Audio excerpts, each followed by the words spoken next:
so many beautiful and deep conversations just came out. And it was a lot of identifying intergenerational trauma and strategies for kind of reclaiming and feeling more like ourselves.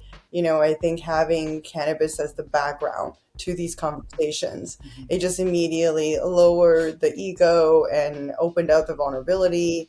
And it just created this like pathway for connection. And we're like, well, if we love doing this, how can we get everybody in our community to feel like this? Hi, how are you guys? Good. How are you today? Good, good. I'm so excited. So have you, we'll start with you, Christina. Have you spoken to your parents about cannabis and the therapeutic, properties that it has, and how did that go? Yeah, so my parents, like, I have this relationship with my parents where it's like a need to know basis, like they worry about a lot of things. So growing up, it was always just like, I just tell them things like after the fact. So it's like, okay, clearly I'm okay. Everything's okay. And like, it's a need to know. But they really started hearing, like learning more about cannabis when I got my first job in the industry. So I was lucky enough to get a job in 2019 at Papa and Barkley. They're one of California's leading wellness companies, and Yes. they make topicals, so whole plant solventless topicals, and then they expanded into other products.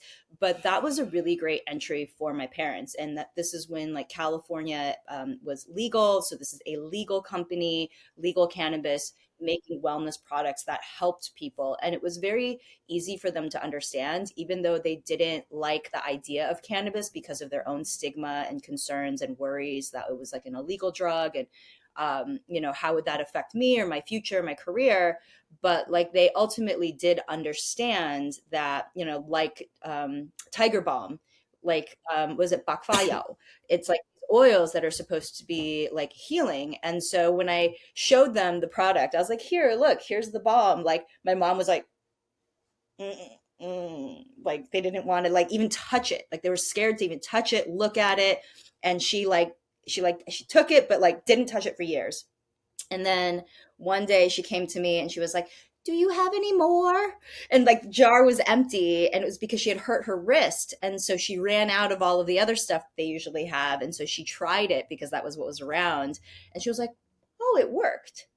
So Wow. then it was acceptable. And it was also because one of our friends who wrote this like AAPI education guidebook that I know you were a part of as well with Eunice and Sisimone, that like it translated cannabis education into 11 different Asian languages. And so being able to like flag that chapter of the book that was in Chinese, I like highlighted the parts that they would need to know and they could read it, like that made all the difference. And slowly over several years, they've really come around. And like I gifted my mom a cannabis tea from Kikoko for Christmas because they got one of those fancy massage chairs that like massages your whole body. And she was telling me how comfortable it was and how well she sleeps. And I was like, oh. And I was like high as fuck at my parents' house on an edible, like sitting in the chair. And I'm like, this is amazing. My mom needs to experience this. So I got her some of the like very high CBD, very low THC. And I was like, drink your tea, sit in the chair, and like tell me when you've tried it. And that like she was just like, yeah. She's like, that felt amazing. She's like, I've never slept so good in my life. And so I was like, yes. Nice. Oh, I love that. I Yeah, love they're that. more open to it. They're very they understand the health and the therapeutic benefits. They don't like smoking. They're like, smoke it. Well, as long as you're not smoking. And I'm like, you know. So smoking seems to be like the hang up for them that they know. I'm like, yeah, I get that it's not the best, but mm. Oh my gosh. So tell me about how you guys started on this new venture together. It was, I think during COVID when everybody was kind of evaluating a lot of relationships and how they want to live their lives and how they want to build for the future, and I think people were really seeking out community and a lot of uncovering a lot of truth about themselves. And so we were obviously, part of that too. And we kind of met at this interesting time when we were going through a lot of changes and we wanted to create a lot of what we wanted to, that what we needed to for healing. So, through our friendship and hanging out and eating and getting high together, like so many beautiful and deep conversations just came out. And it was a lot of, identifying intergenerational trauma and strategies for kind of reclaiming and feeling more like ourselves. And we were like, this is so great, this is so great, not because of our just because of our shared experiences, but I think having cannabis as the background to these conversations, it just immediately lowered the ego and opened out the vulnerability, and it just created this like pathway for connection. And we're like, well, if we love doing this, how can we get everybody in our community to feel like this, and we go to networking events and here and there. And it's really great to see the buddies at these events, but they're very industry focused. It's usually about a product or business networking. Yeah, exactly. And it wasn't about the culture. It wasn't about the medicinal. I mean, we talk about it, but like, it was sort of like our own mission came out from our friendship and our conversations, where it was like about healing each other, like healing ourselves and each other through culture, food, and cannabis. Mm-hmm. And the cannabis piece is always, we have that last for a reason, because like that's not the focus. But like Wendy was saying, it just opens you up to receive, to hear, to be more vulnerable with our own emotions. Mm-hmm. And that was just the beginning. I think as we did this work and participated, because we always say it's kind of like art, we're creating these artful experiences, very intentional gatherings, and everybody who comes is part of that art. So once we experience the art too, it kind of changes us, and we evolve with it. For example, like, the name Mogu Magu. Mogu is mushroom. Magu is the hymn goddess of longevity, protector of women, this plant medicine woman who lived on Mount Tai. And so together it's your we mushroom auntie, and we really try to embody that feeling for people when they come to one of our gatherings. Like, what's it like to go somewhere that's like familial and nurturing, but no judgment and no stigma around consuming cannabis? And Magu, the more we dug into this character, we started to see her all around us. We started to see her in us. It's really just about having this return to nature, this center around nature and plant medicine, and other tools at the modern Magu's disposal that helps to heal our community, because that's really what Magu is about. These like women who have always been there as the backbones and healing community with these very naturistic insights. Yeah. And even the name Mogu Magu, right? It means like mushroom, and mushroom weed auntie is what it directly translates into. Like Mogu, mushroom, and then ma is cannabis, and then gu is auntie. And so it also came up that was like the importance of aunties in our life, because like my parents could never understand. Your parents could just, they try, but they're just not in a place, and it's a different type of relationship. But having this really rad weed auntie, and we had somebody like this in our life that we're like, oh wow, like I didn't know I needed this person in my life that says, I'm proud of you, I love you. And we're like, the first time she said that to me, I think I melted. I was like, wait, what? I don't know what to do. I know, I was like, don't cry, don't cry, don't cry. And that, like, I'm like, even like thinking, like just thinking about somebody say like somebody who can see you for who you are and what you're doing, and say that I am proud of you and I love you. And like, I know my parents are proud of me and they love me. I know they do. But like, they don't understand at the same level that I'm seeking that approval, and that like that I wish that they could understand, but they're just not there, and that's okay. But like, it's taken me like this entire journey through Mogu Magu to be like, oh, that's okay, that's not their role, but like this role that we get to fulfill, like we get to, I realized, I was like, oh shit, now we're the aunties. And then there's uncles, right? Aunties and uncles, but it's the idea of your chosen family, and that there's people and mentors who can help guide you and make you feel accepted, that like just because we chose alternate paths, where the bad ones were the rebellious kids, that there's a group of people that it's like, okay, like we're doing all right. You know, we don't have to feel judged or criticized for not following a certain path or doing what we think our parents expect of us. So that's been really powerful, and like healing on like the intergenerational trauma and letting go portion, which has been that's why we love doing this, because that's the healing that needs to be done. And cannabis has such a strong, it can help with that, but because it's so stigmatized, we're private about it. We're very silent about consumption, even ashamed.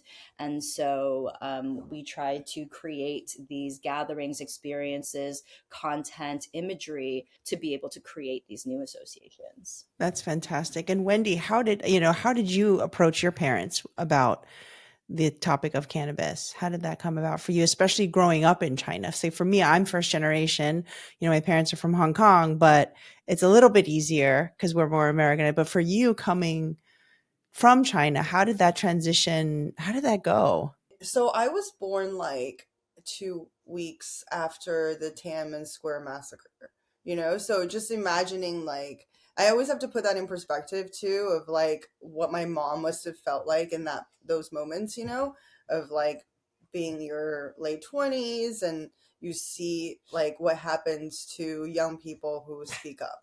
And so they've always been very mindful of reminding me of how to act and what to say and not to say in public. And and of course, like, I grew up with all this education and propaganda too about Hong Kong and the Opium War and all of that. So everything was just like, there's no tiers of scheduling or anything. Like, it's just like, it's all bad, it's all duping, which means poison. Like, even in cartoons, like when you see, there's suggestions of something as a cannabis, then the translation is a poison. So you literally just associate that with it. And so when I came to the US, and then, we were in the South too, so that's pretty conservative too. And the first time I smoked California weed, I was like, holy shit. It just made a lot of sense to me, because growing up in Sichuan, we're such foodies. People talk at length about where they source their spices, what color, what elevation, who's the grower, and why it's giving that kind of plant expression, because we're so into food and tea in that way. And with how complex and quality the California weed that I first tried, I was like, this is amazing. This is just like another one of these plants, and there's so much like appreciation that can be had and enjoyment. So I've always really liked it since being exposed to it, especially California weed. And so for the longest time, like Christina, I didn't tell them anything, because I'm like, you're on a need to know basis. You're not going to support it, and you're just going to poo poo it. You're not included. And, Asian immigrant kid coping mechanisms. And so it wasn't, so I just kind of kept a secret this whole time. And fast forward to now, we live on this property where we hold a lot of 420 friendly community events. We've been building it for the last 5 years to have this beautiful garden where we grow different Asian herbs and heirloom veggies alongside cannabis, because of that, creating that association that we had talked about. And so and this was around the time I also won Chop 420. And they had kind of heard through some of the cousins of like, oh yeah, Wendy's on TV for cooking. And so they were coming for a visit, and I was like, you know what? How am I going to be out here being a cannabis advocate, and I can't even come out of the closet to my parents? And so I told my husband, I was like, we're not going to hide anything this time. We're just going to leave things open, because he was like, I can build you a secret hoop house that can hide all of our plants. I'm like, no, no, no. That feels like a bad activity for our soul, because of the work that we do as advocates. And so when they came, my mom was like, what's this telltale? Telltale means like little grass, She's like, what's this little grass you have growing everywhere? Because I was propagating, and I was like, oh, it's cannabis. She was like, you're not saying what I think you're saying. And from there, it's been like horrible. And it's been, what, 3 or 4 years now? She's just digging her heels in, kind of cutting me out of the family, very much rejecting it. I'm like, you don't even have to accept it. I'm just telling you so that we have an honest relationship, but nobody in the family needs to know.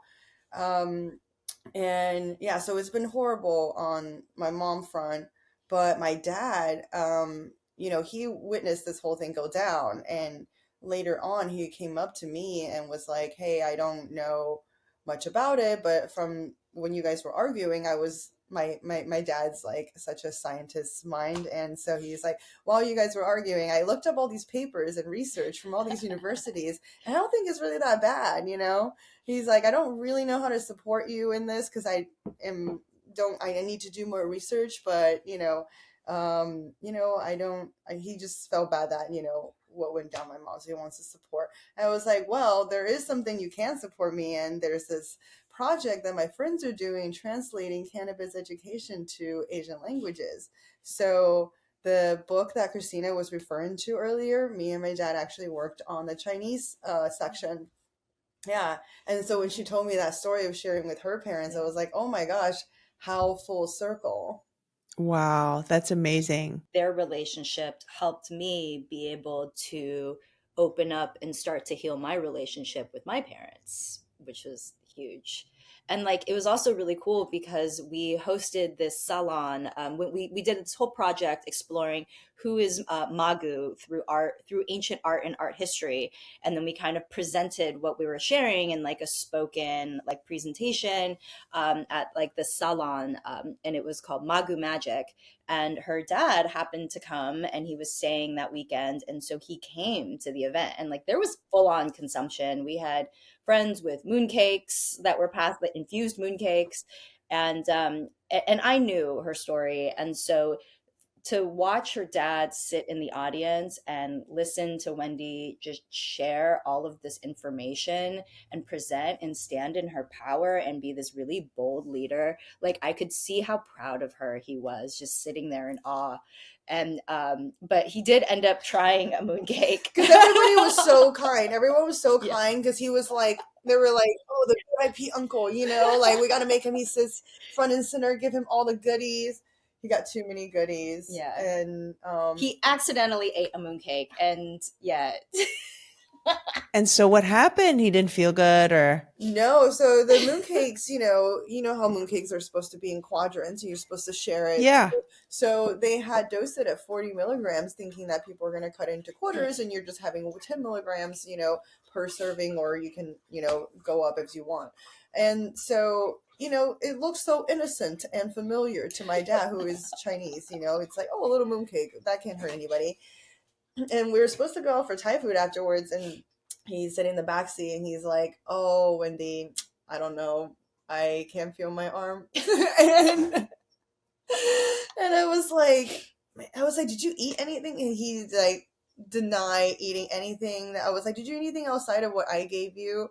And he was like, no. He was like, no, I didn't eat anything. I was like, there's no way this is contact high. I know people were taking dabs, but like this isn't contact high. Doesn't look like this, And because I had been doing a lot of events and like have experience helping people navigate their high when they feel like they've had too much. And so we took the Thai food to go home, and the whole time my husband was driving, I got in the back seat with my dad, and I just used all of my years of training, hosting events, and helping people, talk them down, give him water, and rub his back and talk him through it. And it was really cool. It was like, even though I knew he was just in discomfort in the moment, I felt so proud that I knew what to do to be there for him. And he was so comforted and felt safe, safe enough to try it again. Wow, that's pretty good.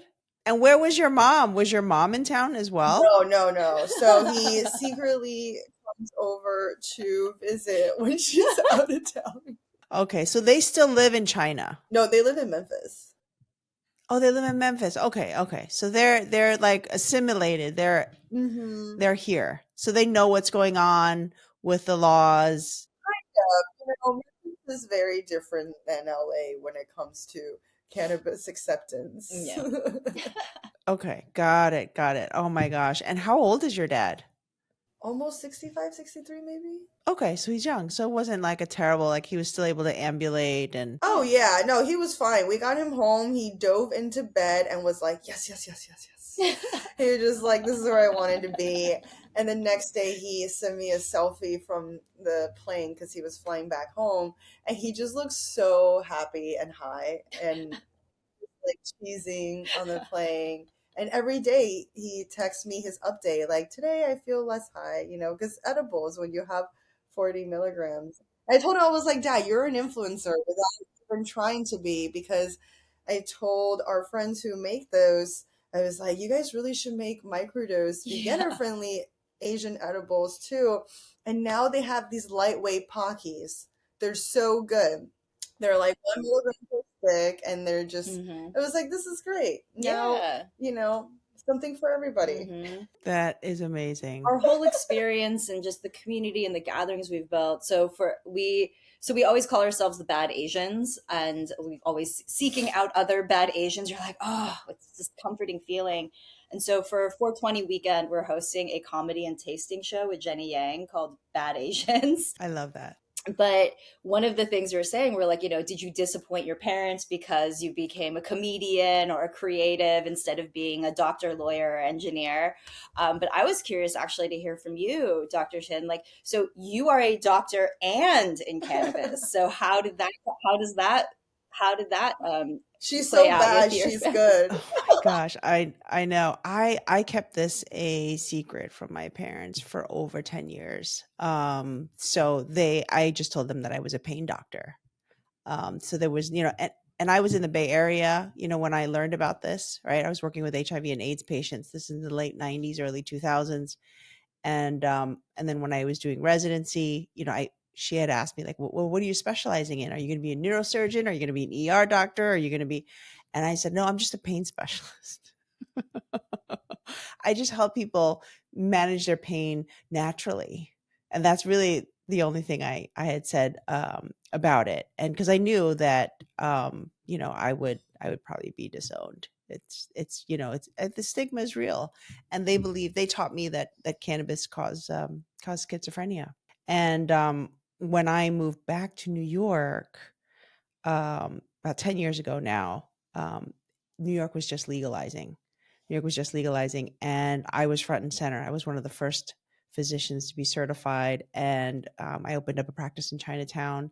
I got busy very quickly. I opened another practice in Midtown. I had a practice in Westchester because all of my other colleagues were like, cannabis, like there's no way we're going to help patients get cannabis, and I was the first one. I was like, sign me up. I've been doing this in California. Why can't I do this in New York? I remember my colleagues saying like, this is not California. You are going to lose your license. They're going to come after you. And my husband's a physician too. So we made a deal. I said, okay, you don't do the cannabis. I'll do the cannabis. So in case one of us loses our license, we still have income to support our family. Wow. So So practical. I know. So when I was in Chinatown, um, eventually word got around. So the aunties and the uncles were whispering, like, what is she doing? Why is there a leaf next to her name in her office? Like they were like, oh my God, it's cannabis, and that's when like the CBD craze, came out. And so I basically said to my family, it's CBD, not cannabis. Don't worry, because CBD was a little bit more accepted, and we did the research together. And actually, your book, so you translated it with your dad. I used that and I gave it to my family, and I was like, look, because I can't, I can't read or write, so I used that book and I passed it around my entire family, and they were like, "Oh my gosh, this is amazing. Who knew? This is not what we were taught, in China and Hong Kong. Like this is crazy." But now they've seen, it evolve. I'm involved in government as well. I'm part of the advisory board for the New York State OCM. So, so it's quite public. So my aunts and uncles see that I'm involved in cannabis medicine. I don't think they're supportive. I think they still have because they always give me this little like, you know, um, but it is what it is. And I think we have to, at one point, at some point, we have to just stand our ground. Um, uh, and I think I have teenagers. I think our kids are raised differently, and I think the younger generation will continue to be much more educated about it. But I think for our parents and our grandparents and aunties and uncles, it's very difficult to change their minds. It's just so ingrained. It's such a cultural stigma. I think it's very hard to escape it fully. Hmm. I mean, it's so deeply embedded. I mean, even not Asian, right? It's just, Mm-hmm. how do you undo 3 generations of propaganda and misinformation? It's very difficult, even armed with facts and information and legality. And especially like we've noticed in our conversations, especially with like the immigrant experience. If you're a refugee, if you're an immigrant, I know with my families, there's definitely a sense of, like, stay small, don't be seen, don't get noticed. It's just fly under the radar. Don't do anything that'll get you into trouble. And, speaking up, advocating is also the same thing as getting into trouble. As Wendy was saying, it's like, this is what happens. And um, I didn't get it when I was growing up because I'm so just terribly American, and I didn't want to believe it. I wanted to be like, I'm very outspoken and I stand up for what I believe in. And now with the current climate, all of those Mm-hmm. lessons, I was like, oh shit, there it is.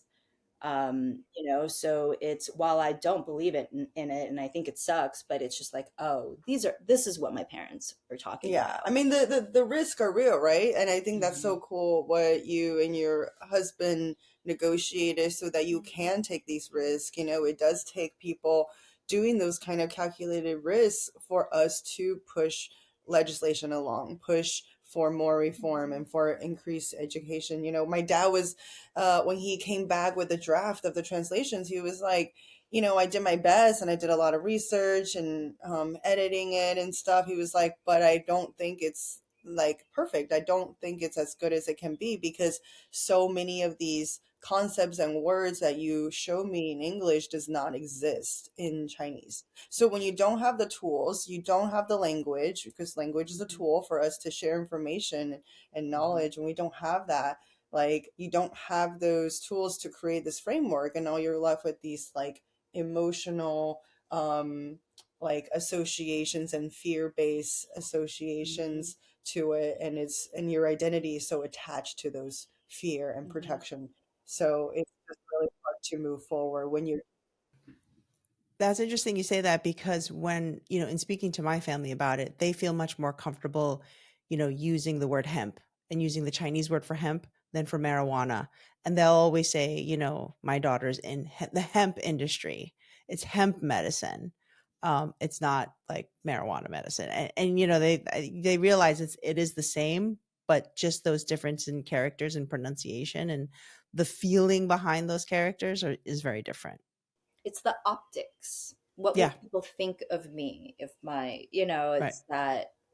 And it's really interesting. Like, we did an event, a collaboration with a fashion designer last summer, and one of the things that really came up that we um, took for granted was just how much freedom we have here, because they're still citizens, and for like, we had to be very careful to not mention their names because the stigma, and if they were to get caught or whatever, right, creating more issues. And they were telling us about how people who travel back to like Hong Kong or China, if like they suspect, they'll like pull them aside and like and test their hair, and like they could just take a little hair, but they're like, no, they'll shame you, they will shave a chunk of your hair so that everyone knows and everyone can see. And it's that, so that brought up a lot for us, about safety and risk, and the different levels of comfort that people have with how much they want to disclose, and for even for us not shaming people for not sharing or not telling, because everybody has their reasons and we'll all get there in our own time. What's interesting about, integrative medicine and traditional healing practices, I mean, I remember, in the 90s, I was a researcher at Columbia University. We were studying acupuncture and herbs for uterine fibroids. And, I was just and I was a college student, but at that time, the stigma associated with acupuncture was real. And I remember when we would speak with other practitioners and they're like, "Oh no, we don't do that voodoo medicine." It was so, or that, the herbs, like, what are you cooking? Like, it's just foul, right? But it was interesting because it worked on the uterine fibroids and endometriosis and PMS. And now you look at, insurance companies, they'll pay for acupuncture. You'll get acupuncture coverage like you would chiropractic coverage. But when you're looking at this fear-based mentality, it's not just with the Asian community, right? We see that with non-Asian communities as well. Even with doctors, I bud tend at a dispensary and we have a very strong medical focus. And a lot of people come into the dispensary wanting to ask about, how to use cannabis as medicine. And either they have doctors who are on board and have referred them, or they have doctors who are very not comfortable with it and they're nervous to even say anything, or even misinformation. Doctors give misinformation about cannabis all the time to their patients. And so it's interesting. I really appreciate and respect the work that you're doing. We see you. I respect so much of what you're doing. Thank you for what you do to inspire us and advocate for the community and for the plants as well. Oh, thank you so much. I think it's important for us, Leafwell, we have over 100 providers in 38 states, but we always brag that 52% of our practitioners are BIPOC, and we have Asian practitioners too. And that's really important because when you look at the cultural nuances of different communities, and you could be talking to your PCP who's a white man and not understand the or have the cultural competence to take care of you. It is important to have a provider that you feel that resonates with you and your background and your trauma history and everything that comes with it. And I think it's more important when it comes to cannabis medicine. Yeah. I mean, that also makes sense because of you look at who's often, in throughout history, who's excluded from the Western medicine industry, whether it's like patients who are being tested on and represented in the data, or just, there's a lot of misogynoir and a lot of racism that's like inherently built into these biases. I think as the more diversity gets into medicine and research over the years, like that's helped to balance that a lot, but it's still so much of it, it's the bias is still so built in. So when you source this knowledge pool from a very diverse BIPOC focus medical doctor community, they're not just coming with their medical training. They're coming with like you said, the cultural competency and probably other information about alternative solutions, just inherently being from those cultures. So it's great, I think, in terms of representation, not just for people getting jobs, but for patients getting a more well-rounded care. Yeah. Yeah, absolutely. Well, thank you so much for taking the time to hang out today. It's rare that two powerful women of Asian descent are in cannabis industry and are supporting our community in this way. So we really, really appreciate your presence and how you hold space for all of us. Thank you, and to you as well. You've been an inspiration for many years. Yeah, I'm just so excited to be able to be even having this conversation Yeah, with it's you. kind of I've for looked, real. yeah, look, I've looked up to you and your work and followed you. And I know you're in New York, so we haven't had a chance to meet in person yet, but I hope we will soon. Totally. And I think if we ever end up, doing some events in California, I think that would be so much fun if we could do something and collaborate on an in-person event. I was looking at your photo gallery and oh my gosh, it just looks amazing what you've done with your property. I mean, you've really curated an amazing space. Thank you. Yeah, and every time we like the night before we get together and we, you know, create the theme and decorate it and turn it Yeah. into something new, it's really, really fun. Yeah, and it's not just us, it's powered by our community, It's Dr. Miyabe who connected us and made this possible. just also what they're doing inspires us. That every event and every gathering we have, we co-host with somebody else of the community, and the lessons, the themes, and the things that they bring, like Wendy was saying, it changed us. It changes us. I have healed. I am a different person after every single event. And we every event, every gathering is different. It's something unique, and it brings the voice and the experience of the co-host.